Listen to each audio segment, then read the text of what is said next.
What a great side, and that was of course Frankie and the Fashions. Frankie's here today, and now, okay. So we got an idea how it all started. So when did you guys first go in? When did you guys first actually go into the studio and said, okay, this sounds good. We'll go ahead and cut. Release the record. Was it about 1963 or? Yeah. Well, we formed in '63, and it was April 10th, 1964. It's actually the same day Bobby Darin recorded early in the morning, but he did that in '59. But it was April 10th. Because I'm a big Darin fan, and also Sinatra, as you know. Yes. But yeah, it was April 10th, 1964, and we actually went and dressed like we were going to perform. We had these white kind of Perry Como, Bobby Rydell kind of sweaters with the ascot that were white. The ascot was blue, and also we performed at St. Alice's Dance the week after the Earls. It's amazing. I remember the Earls and seeing Larry up there on stage. And we performed. It was Frank X. Feller was the disc jockey. Oh, yeah, sure. And we did. And there's only one picture that exists with all the kids' heads up front, and we're singing with our white sweaters, and we're doing "Funny Girl," which was the name of the song we recorded. Right. The flip, and they used to do this in those days, as you know. The flip was it was three black girls. I don't remember the name of the group, but it was a really cool song. So they were on the flip side of our record. Oh, okay. They used to do split sides back then. Right. And that was what it was going to be, because it was our first. They wanted to get it out in a hurry, and who was big at the time was Leslie Gore on Mercury. She had all kinds of smash hits, but they were going to get us in anyway. Okay.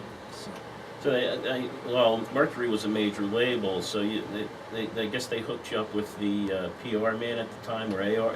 Was it the AR distributes it, right? Or was it PR? Yeah, I really didn't know that at the time, but it was Johnny Madera and Dave White. Dave White was one of the original Danny and the Juniors.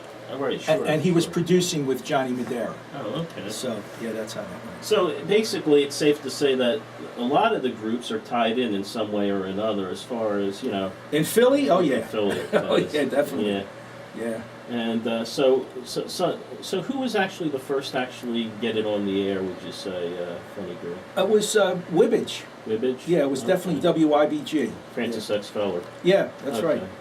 Wow. And there may have been a few other DJs that had played it also, but then it just kind of went down because things happened. It just wasn't fully released. That's what it was. So. And when did Linda come out? I meant to ask. Was that this around the same time, or? No. I wrote that song when I was 12 or 13 for my first love, Linda Turner, who lived kind of catty corner for me in my neighborhood. She was half Irish and half Italian. Okay. We had mostly Irish and Italian in my neighborhood, or various combinations of such.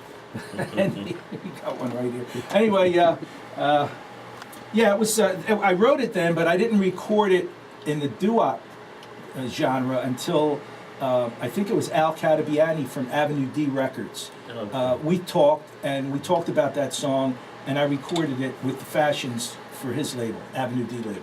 We're gonna of course be getting Linda on a little later in the show. Okay. And it's a nice record. Thank you. They're all nice. Thanks, love your music, Frank. Let's take care of some station business here, and we'll get right back to the music and the interview with Frank Lafaro of Frankie and the Fashions.